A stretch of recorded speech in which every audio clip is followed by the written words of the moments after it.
Duel diamétralement opposé à Pierre Fabre entre Castres qui a essuyé 2 défaites et un premier revers à domicile contre Pau. L'erreur interdite, l'erreur de plus de chuter une nouvelle fois à domicile. Il faut laisser le championnat pour les Castrés face à des Bayonnais qui viennent fort de 2 victoires, une à Perpignan et une à domicile. Les Castrés jouent avec leur 3e ligne à la 29e minute de jeu. C'est Bayonne qui mène 3-0. Bonne demi-heure des Bayonnais et Castres va trouver la solution sur les extérieurs avec ce coup de pied magistral.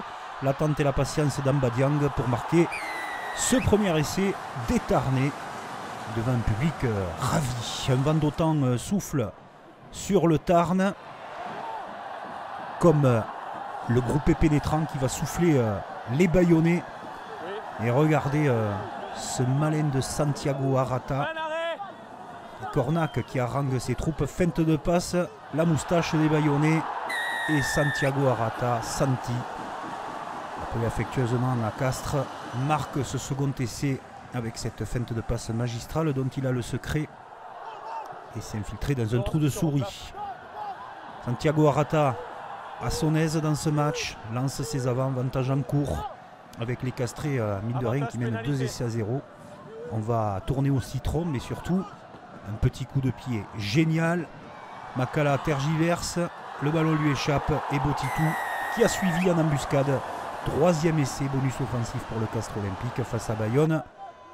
Mais Bayonne va retrouver un petit peu de sa superbe que l'on a vu lors de la première journée et de la seconde, avec ses avants dans un exercice qu'il maîtrise parfaitement. Le groupe est pénétrant. Lucas Martin marque cet essai et fait perdre le bonus offensif à Castres. Alors le réveil des Tarnais, toujours avec les impulsions d'Arata. Passe d'eau, la largeur, les extérieurs. Goudu qui fait un petit peu le tour et un numéro. Talonneur 3/4. Pilier, vous allez voir. Le talonneur, ben ouais, c'est lui, il donne le coup de pied, il récupère le ballon. Va-t-il marquer? Il le mériterait tellement. Il retrouve son compère sur l'action. Le déblayage autoritaire des Tarnais derrière, ça va se mettre en place. Toujours de la patience et regardez le petit côté analysé. Le 2 contre 2, bien joué de la part de William Collier.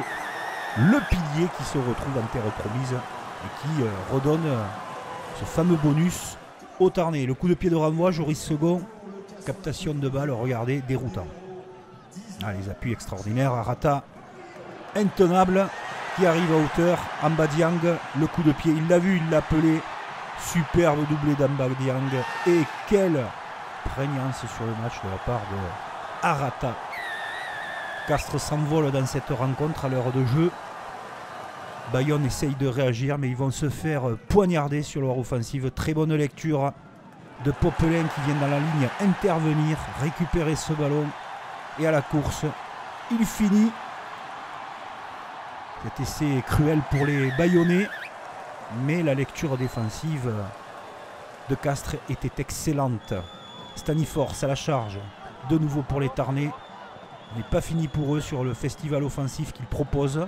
Ils ont été largement au-dessus et c'est Goudieu avec son travail qui est récompensé à la dernière minute de cette rencontre. Il a mérité plein de gros câlins de Santi Arata.